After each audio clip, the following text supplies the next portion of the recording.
بسم الله الرحمن الرحيم. بسم الله الرحمن الرحيم. الحمد لله رب العالمين والعاقبة للمتقين والصلاة والسلام على أشرف الخلق والمرسلين وعلى آله وأصحابه وأتباعه أجمعين، أما بعد. عزیز طلباء، آج کتاب الہدایہ جو سالس کا سبق نمبر 155 ہے، اور اس سبق میں ہم انشاءاللہ جنس کفالت الرجلین عن الاسیر والکفیل کے متعلق بات کریں گے، اور کتاب کی عبارت وَإِذَا كَفَلَ رَجُلَانِ سے لے کر فی کفالت الرجلین تک ہوگی۔ آتے ہیں سبق کے متعلق اصول کی طرف۔ تو اصل نمبر 1، المساوات فی الموجب یوجب المساوات فی الموجب، کہ موجب میں برابری یہ موجب میں برابری کو واجب کرتا ہے۔ اصل نمبر 2، لا معارضۃ بین ما هو ثابت اصالۃ و بین ما هو ثبت تبعا، کہ ہر وہ چیز کہ جو اصالتاً ثابت ہو وہ معارض نہیں بن سکتی اس چیز کی کہ جو تبعاً ثابت ہو۔ اصل نمبر 3، اثبات الشیء علی وجہ یستلزم نقضہ باطل، کہ کسی چیز کو اس طرح ثابت کرنا کہ اس کے اس بات سے اس کا ٹوٹنا لازم آئے، تو یہ ایسا اس بات باطل ہے۔ اصل نمبر 4، المفاوضۃ تضمن الکفالۃ والوکالہ، کہ شرکت مفاوضہ یہ متضمن ہے کفالہ اور وکالت دونوں کو۔ کتاب کی عبارت کی طرف، قال وَإِذَا كَفَلَ رَجُلَانِ عَنْ رَجُلٍ بِمَالٍ عَلَىٰ أَنَّ كُلَّ وَاحِدٍ مِّنْهُمَا كَفِيلٌ عَنْ صَاحِبِهِ فَكُلُّ شَيْءٍ أَدَّاهُ أَحَدُهُمَا رَجَعَ عَلَىٰ صَاحِبِهِ بِنِصْفِهِ قَلِيلًا كَانَ أَوْ كَثِيرًا۔ ومعنى المسألة في الصحيح أن تكون الكفالة بالكل عن الأصيل وبالكل عن الشريك، والمطالبة متعددة فتجمع الكفالتان على ما مر، وموجبهما التزام المطالبة فتصح الكفالة عن الكفيل كما تصح الكفالة عن الأصيل،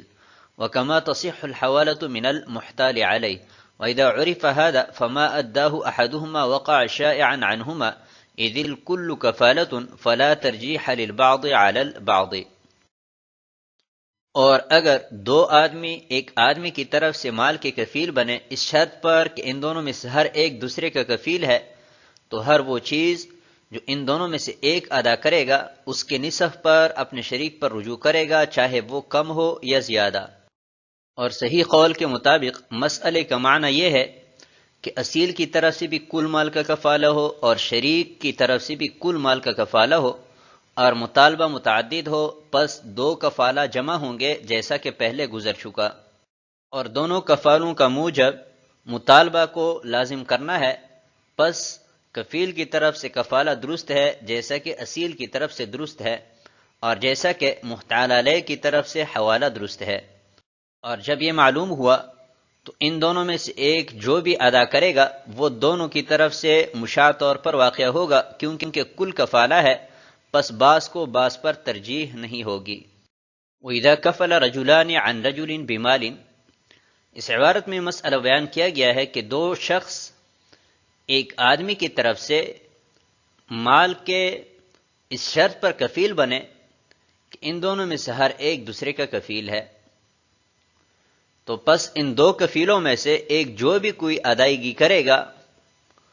تو وہ اس کے نصف پر اپنے صاحب پر رجوع کرے گا۔ مثلا قرضہ 1000 ہے تو دو آدمی 1000 قرض کے کفیل بنے اور ہر ایک دوسرے کا کفیل بنا، ابھی ان دو کفیلوں میں سے ایک نے 500 کی ادائیگی کی،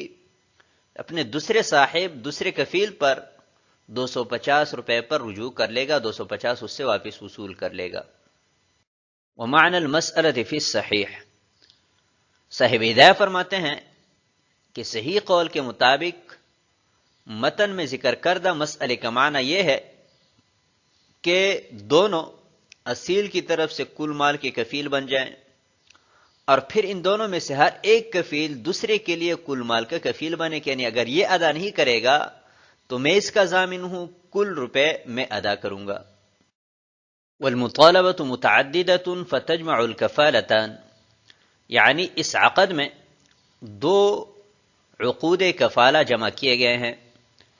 ایک تو دونوں کفیلین نے اصیل کی طرف سے عقد کفالہ کا التزام کیا، اور دوسرا کفالہ کفیلین کے مابین منعقد ہوا کہ ان میں سے ہر ایک کفیل دوسرے کے لیے ملتزم للمطالبہ ہے، یعنی دوسرے کفیل کو یہ حق دیا ہے کہ آپ مجھ سے مطالبہ کر سکتے ہیں۔ وموجبہما التزام المطالبہ، ذکر کردہ صورت میں دو عقود کفالہ ہوئی ہے، ایک کفالہ عن الاصیل یعنی دونوں کفلا نے اصیل کے لیے التزام مطالبہ کیا ہے، اور دوسرا عقد کفالہ کفیلین کے مابین ہوا ہے، تو ان میں سے ہر ایک عقد کا موجب وہ التزام مطالبہ ہے۔ تو جیسے اصیل کے لیے کفالہ درست ہے، ایسے ہی کفیل کا کفیل کے لیے بھی کفالہ درست ہے، یعنی التزام مطالبہ اس کے لیے کر سکتا ہے۔ وَكَمَا تَصِحُّ الْحَوَالَةُ مِنَ الْمُحْتَالِ عَلَيْهِ، جیسے حوالہ کی صورت میں محتال علیہ نے جس چیز کا التزام کیا ہے، جس چیز کو اپنے آپ کے اوپر لازم کیا ہے، اس کا حوالہ دوسرے پر کر سکتے ہیں، ایسے ہی کفیل کی طرف سے بھی کفیل بن سکتا ہے۔ وَإِذَا عُرِفَ هَذَا، جب یہ بات معلوم ہو گئی کہ کفیلین میں سے ہر ایک اصیل کی طرف سے بھی کفیل ہے اور کفیل کی طرف سے بھی کفیل ہے، یعنی جس چیز کا التزام اصیل کی طرف سے کیا ہے وہ بحق الکفالہ ہے، اور اسی طرح کفیل کی طرف سے جس چیز کا التزام کیا ہے وہ بھی بحق الکفالہ ہے، اور دونوں حقوق میں سے ایک کو دوسرے پر کوئی ترجیح حاصل نہیں ہے، لہذا کفیلین میں سے ایک جو بھی کوئی ادائیگی کرے گا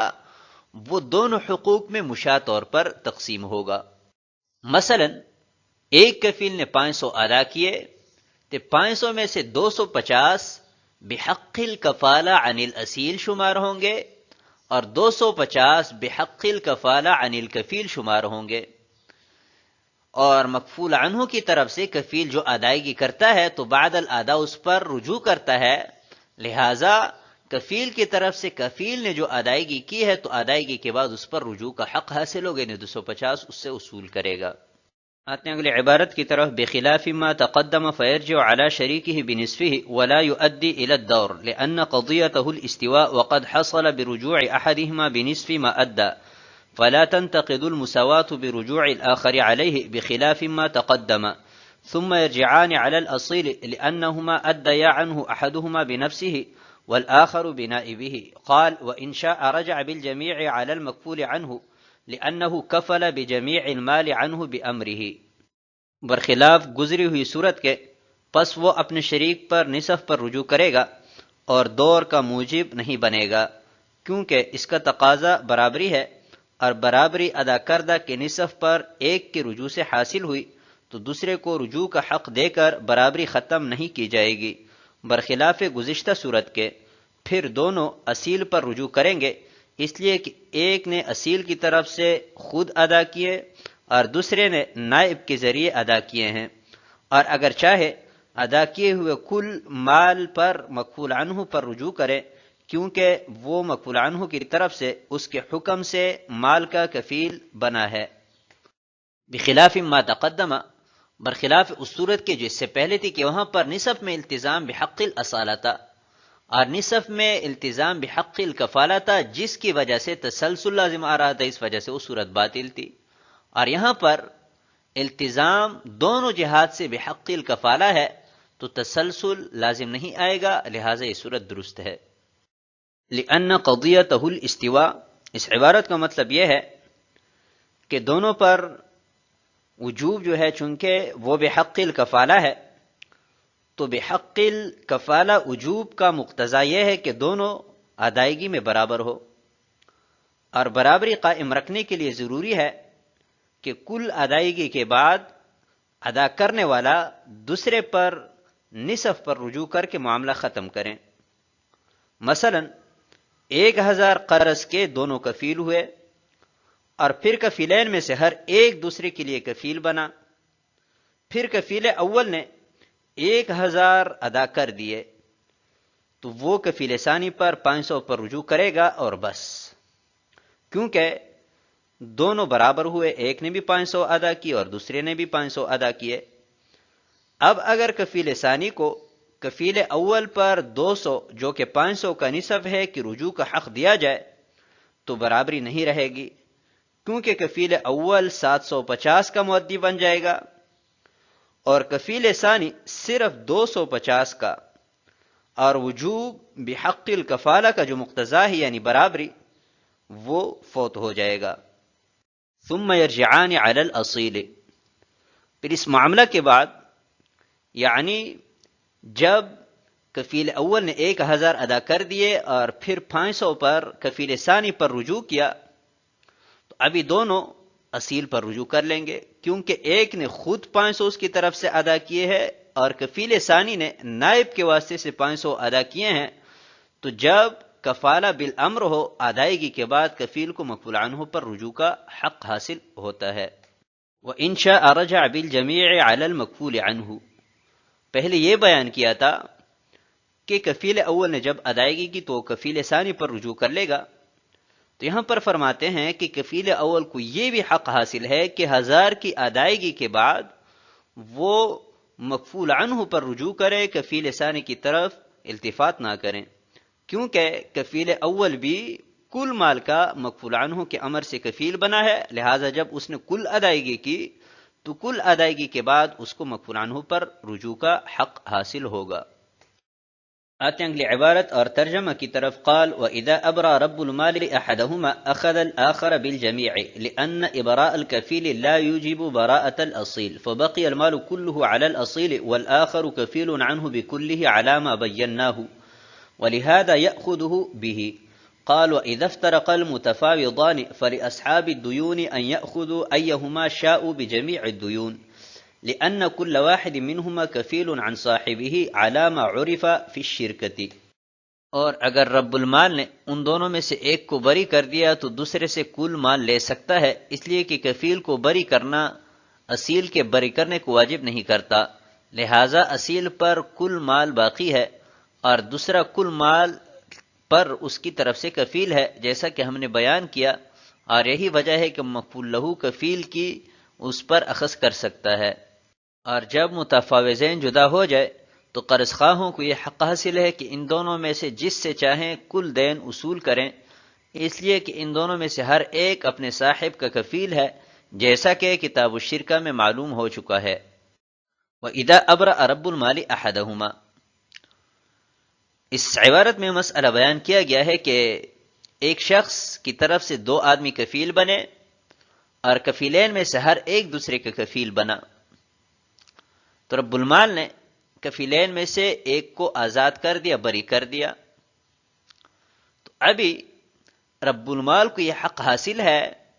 کہ اصیل سے بھی کل مال کا مطالبہ کریں، اور اسی طرح جو اس اصیل سے کفیل بنا ہے وہ بھی چونکہ کل مال کا کفیل بنا ہے اس سے بھی کل مال کا مطالبہ کر سکتا ہے۔ لأن إبراء الكفيل لا يجب براءة الأصيل، اور وجہ اس کی یہ ہے کہ کفیلین میں سے ایک کفیل کو آزاد کر دیا گیا تو وہ کفیل چونکہ تابع ہیں تو تابع کو آزاد کرنے سے اصل آزاد نہیں ہوتا، لہذا اصیل پر اب بھی کل دین کا مطالبہ برقرار ہے، اس سے کل دین کا مطالبہ کیا جا سکتا ہے۔ اور کفیلین میں سے ایک کفیل باقی بچا ہے، اس نے بھی چونکہ کل مال کے مطالبے کا التزام کیا ہے تو اس سے بھی رب المال کل مال کا مطالبہ کر سکتا ہے۔ وَلِهَذَا يَأْخُذُ بِهِ، اور دوسرا کفیل بھی چونکہ کل مال کا کفیل بنا ہے تو اس پر بھی مطالبے کا حق برقرار ہے، یہی وجہ ہے کہ مکفول لہو کو یہ حق حاصل ہے کہ وہ اس کفیل کو قید میں بند کریں۔ قال وَإِذَا افْتَرَقَ الْمُتَفَاوِضَانِ، یہ دوسرا مسئلہ ہے کہ شرکت مفاوضہ میں شریکین نے شرکت کو ختم کیا، تو اصول میں ہم نے بیان کیا تھا کہ شرکت مفاوضہ یہ کفالہ اور وکالہ دونوں کو متضمن ہے، یعنی ہر ایک شریک دوسرے کا وکیل بھی ہے اور دوسرے کی طرف سے کفیل بھی ہے، تو اب قرض خواہوں کو یہ حق حاصل ہوگا کہ ان دونوں میں سے ہر ایک سے مطالبہ کرے، کیونکہ ہر ایک کفیل ہے، جیسا کہ پہلے مسئلہ میں ذکر کیا جا چکا کہ جب 2 کفیل ہو تو دونوں میں سے ہر ایک سے مطالبہ کیا جا سکتا ہے۔ وَلَا يَرْجِعُ أَحَدُهُمْ عَلَى صَاحِبِهِ حَتَّى يُؤَدِّيَ أَكْثَرَ مِنَ النِّصْفِ لِمَا مَرَّ مِنَ الْوَجْهَيْنِ فِي كَفَالَةِ الرَّجُلَيْنِ، یہ عبارت بھی گزشتہ عبارت کے ساتھ متعلق ہے کہ شریکین میں سے ایک نے ادائیگی کی تو اگر نصف تک ہے تو اس صورت میں دوسرے پر رجوع نہیں کرے گا، کیونکہ نصف سے کم ادائیگی جو ہے بحق الاصالہ ہے، اور جو ادائیگی بحق الاصالہ ہو تو چونکہ اپنی طرف سے ہوتی ہے، اپنی طرف سے ادائیگی میں دوسرے پر رجوع کیوں کر ہوگی۔ البتہ اگر نصف سے زیادہ ادائیگی کرتا ہے تو وہ چونکہ بحق الکفالہ ہے، جیسا کہ کفالۃ الرجلین میں اس پر بھی تفصیل بات ہو چکی ہے، تو کفیل جب مکفول عنہ کی طرف سے ادائیگی کرتا ہے تو ادا کرنے کے بعد اس کو رجوع کا حق حاصل ہوتا ہے۔ قال وَإِذَا كُوتِبَ الْعَبْدَانِ، اس عبارت پر انشاءاللہ آنے والے سبق میں بات کریں گے۔ والسلام علیکم ورحمۃ اللہ وبرکاتہ۔